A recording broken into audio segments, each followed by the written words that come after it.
Hi, I'm Kitty Felde. Can you believe it? Book Club for Kids began 10 years ago in the summer of 2015. And we are celebrating our anniversary by counting down our top 10 most listened to episodes over the past decade. This week, just in time for the second installment in the Bad Guys movie series, is the graphic novel that started it all. Number 4 on our top 10 list, Aaron Blabey's The Bad Guys. Enjoy. It's a book club for kids. It's the book club for kids. It's the book club for kids podcast. Hi, I'm Kitty Felde. Get ready for a few laughs. This week, it's Aaron Blabey's The Bad Guys. It's the story of a group of animals, a wolf, a piranha, a shark, well, you get the idea, who want to improve their reputations. I'm a genius, and I'm going to make us all heroes. Oh, he's completely out of his mind. That's our celebrity reader, actor Steve DeVorkin. The book is a very funny graphic novel. Our readers from Kimball Elementary School in Washington, D.C. make the argument that graphic novels are important. Some people, they can add pictures because some people don't have as big of an imagination. Writer Aaron Blabey says he has one rule in his writing life. The worst thing you can do in a kid's book is be boring. It's got to be fun, it's got to be exciting, it's got to be interesting, or make you sad, or make you happy, or do something. This is the Book Club for Kids, the show where kids talk about books. We'll tell you how you can be on the show a little later on, but first, let's meet our readers. Hello, my name is Jakai. Hello, my name is Darius. Hello, my name is Derek. And we're all 5th graders. And we are in Kimball Elementary School. And we are in Washington, D.C. The book is about a guy. His name was Mr. Wolf. He got a group of guys, and he wanted to turn into a good guys group, but they didn't like it, and they wanted to be bad guys.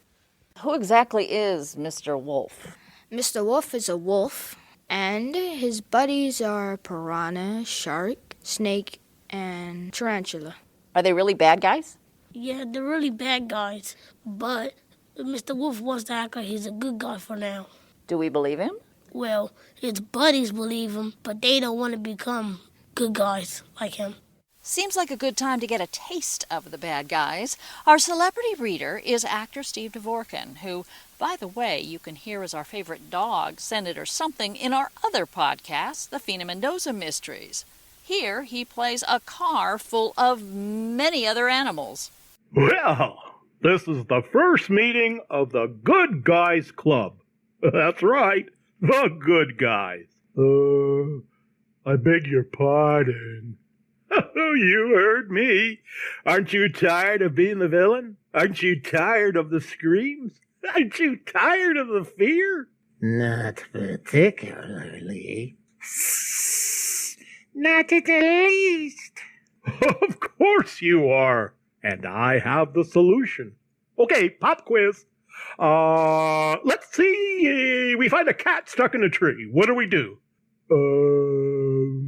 Eat it? No. We rescue it. You're kidding, right? This guy is loco. No, I'm not. I'm a genius. And I'm going to make us all heroes. Oh, he's completely out of his mind. I came all the way from Bolivia for this? And you'll be glad you did, Mr. Piranha. And so will you, Mr. Shark.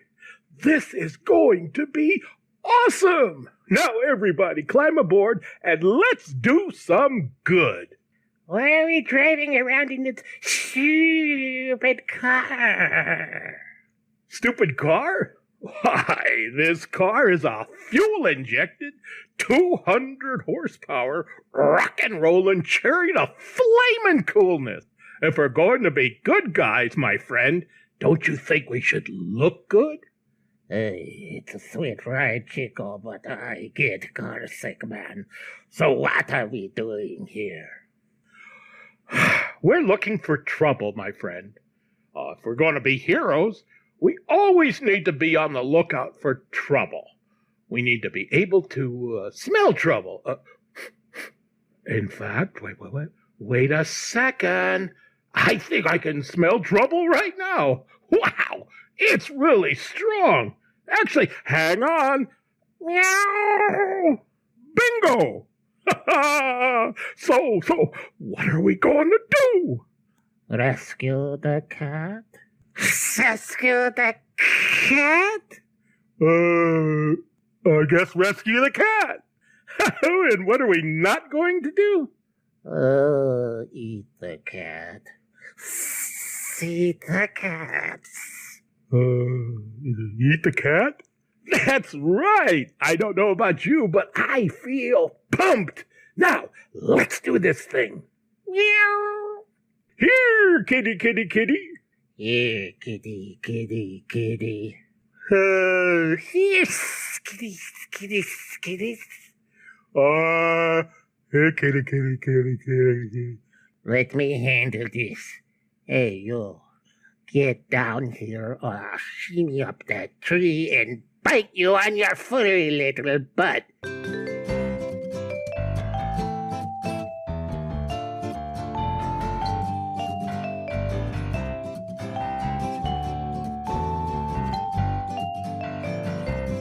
Well, what makes a good guy and what makes a bad guy?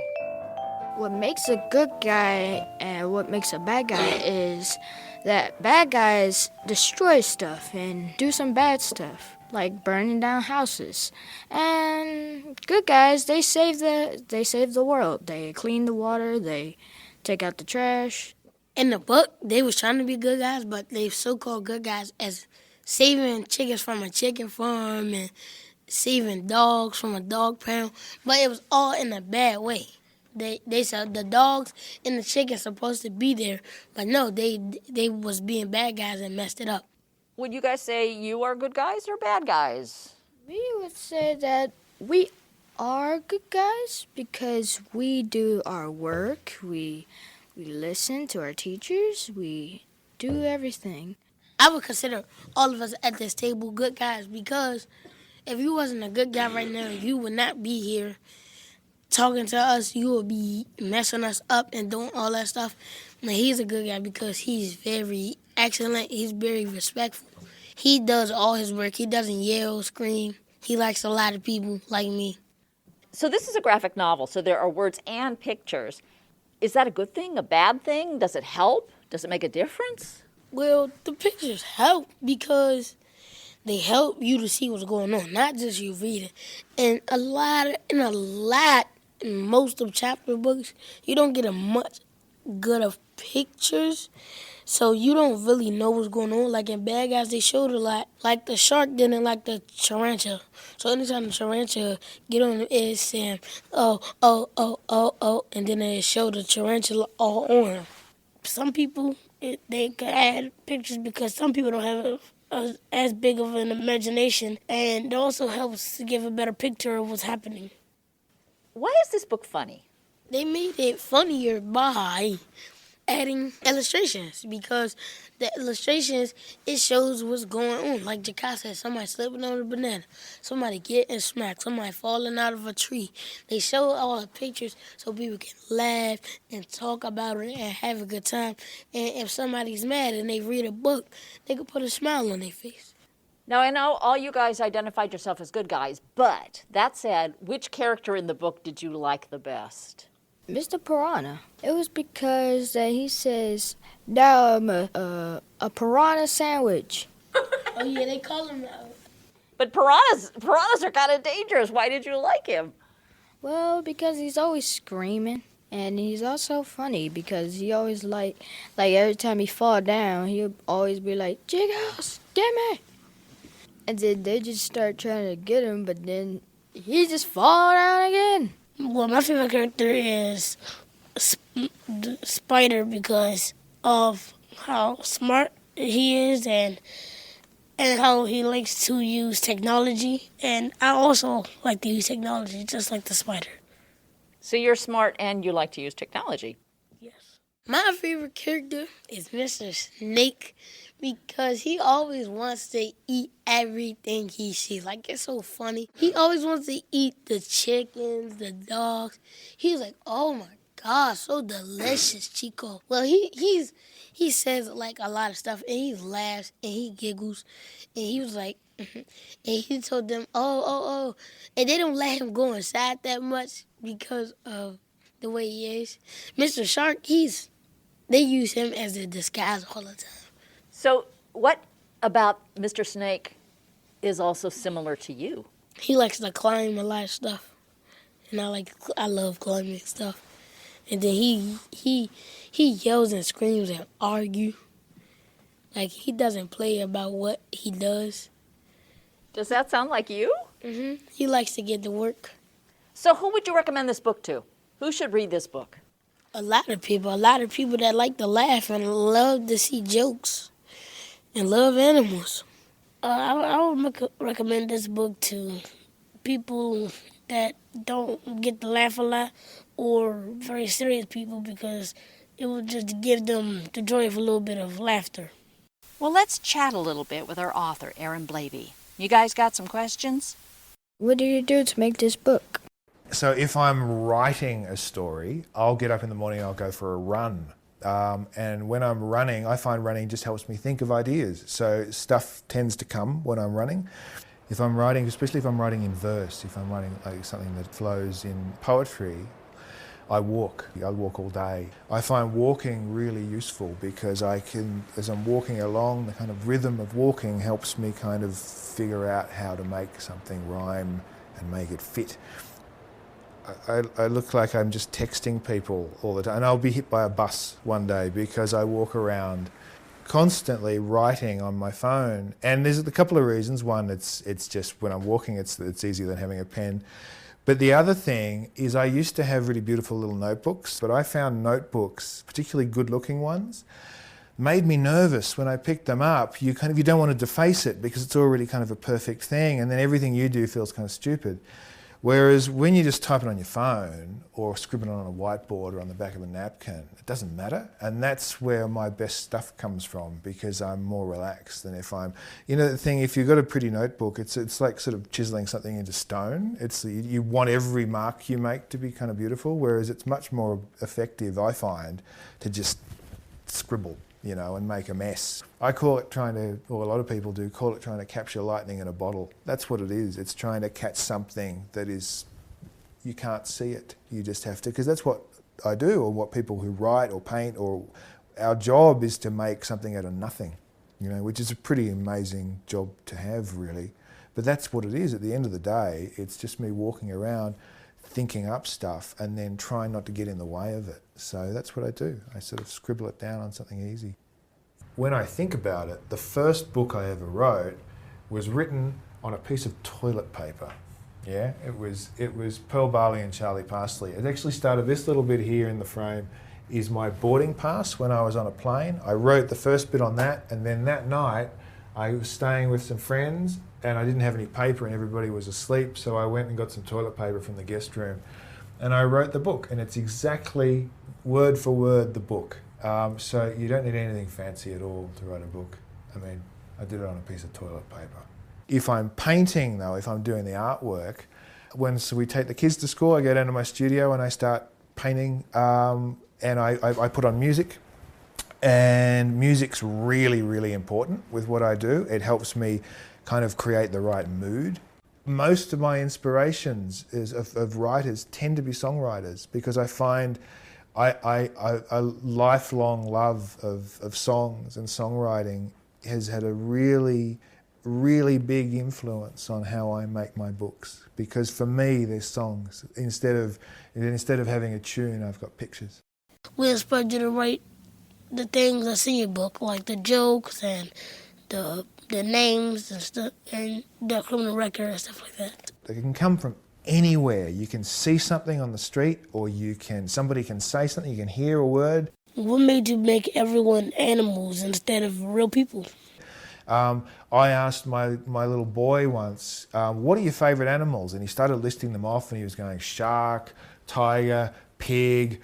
There's a little sign in my studio, I have it on my desk, and it just says, "Don't be boring." And I find that the best piece of advice I can give myself every day. But the worst thing you can do in a kid's book is be boring. It's got to be fun. It's got to be exciting. It's got to be interesting, or make you sad, or make you happy, or do something.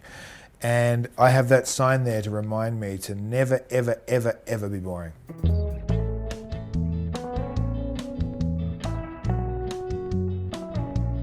All right, now we've come to the part of the show where I ask the hardest question, which is, what is your favorite book or book series, and why?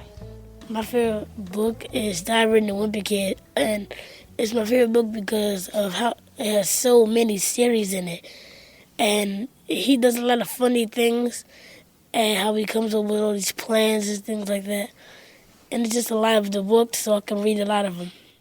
My favorite book is Middle School is Not Fun While Being a New Kid. So at school, they like to wear salmon pink a lot, and he likes to draw. So then he made this boy, his name is Adrian, and all the boys in there, they try to hype him up. So then they made another book about him. I like all the series. So they made another book about the new boy that came, and they started being friends. I like it because the boy, I forgot his name. I think it's Adrian. He's so funny. He always makes people laugh, and he's loud. He's very loud. It was funny. New Kid is one of our Book Club for Kids podcast episodes, and we'll have a link at our website, bookclubforkids.org. My favorite book is Cat in the Hat. He always do strangest things, and that's the reason why I like him. Your turn, Steve DeVorkin. Got a favorite book? Hi, a friend of mine, Jake Hogan, gave me this book years ago, and I was an actor, and I was wondering what it took to make it in Hollywood. And I read the book. I knew about William Goldman, but even at that time, it was a revelation to know that all those people who were saying no to me at the time, and maybe those who were saying yes, didn't know anything. And happy mistakes happened, and other mistakes happened. So it gave me an insight into the business that I didn't have, because I just thought that everybody knew what they were doing. And the book helped me understand the reality of life and show business. Well, before we go, you guys got some jokes for us? Why did the skeleton go to the party by himself? Why? Because he had nobody to go with. Ew. Why did the penny jump off the cliff but the quarter did not? Why? Because the quarter had more sense. Why did the chicken cross the road? I don't know. Why? 'Cause he wanted to cross the road to meet his friend. But he got ran over. That's a different twist on that. We'll have a list of everybody's favorite book at our website, bookclubforkids.org.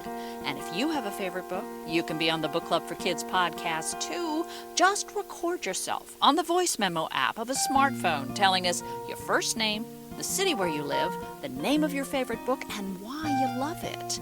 And then email the file to us at kitty@bookclubforkids.org. You can even send us a picture of yourself with that book. And if you're a teacher or a librarian in Southern California or the Washington, D.C. area, we would love to come out and tape a Book Club for Kids episode with your readers. It's free to schools and libraries, and we can send you all the information if you send us an email to kitty@bookclubforkids.org. Thanks this week to producer Chad Francis. Brandon Baker composed our theme with additional music from Andrew Walton. Emma Steinkellner designed our logo. And thanks to our friends at Storybox Library for sharing audio with Aaron Blabey. And of course, thanks to our readers this week, Darius, Derek, and Juka, and their librarian Karen Cowden at Kimball Elementary School in Washington, D.C. We have a free newsletter for teachers, parents, and librarians full of free tips about how to turn kids into lifelong readers. You can sign up at the website, bookclubforkids.org. And if you've been waiting to listen to the entire second season of the Fina Mendoza Mysteries podcast, this is your lucky week. All 18 episodes are now available to binge. You can follow Fina's adventures as she finds the mysterious bird that pooped on the president during the State of the Union address. That's the Fina Mendoza Mysteries, wherever you listen to podcasts. And by the way, that's also where you can hear our celebrity reader Steve DeVorkin as our favorite dog, Senator Something. I'm Kitty Felde. Thanks so much for listening.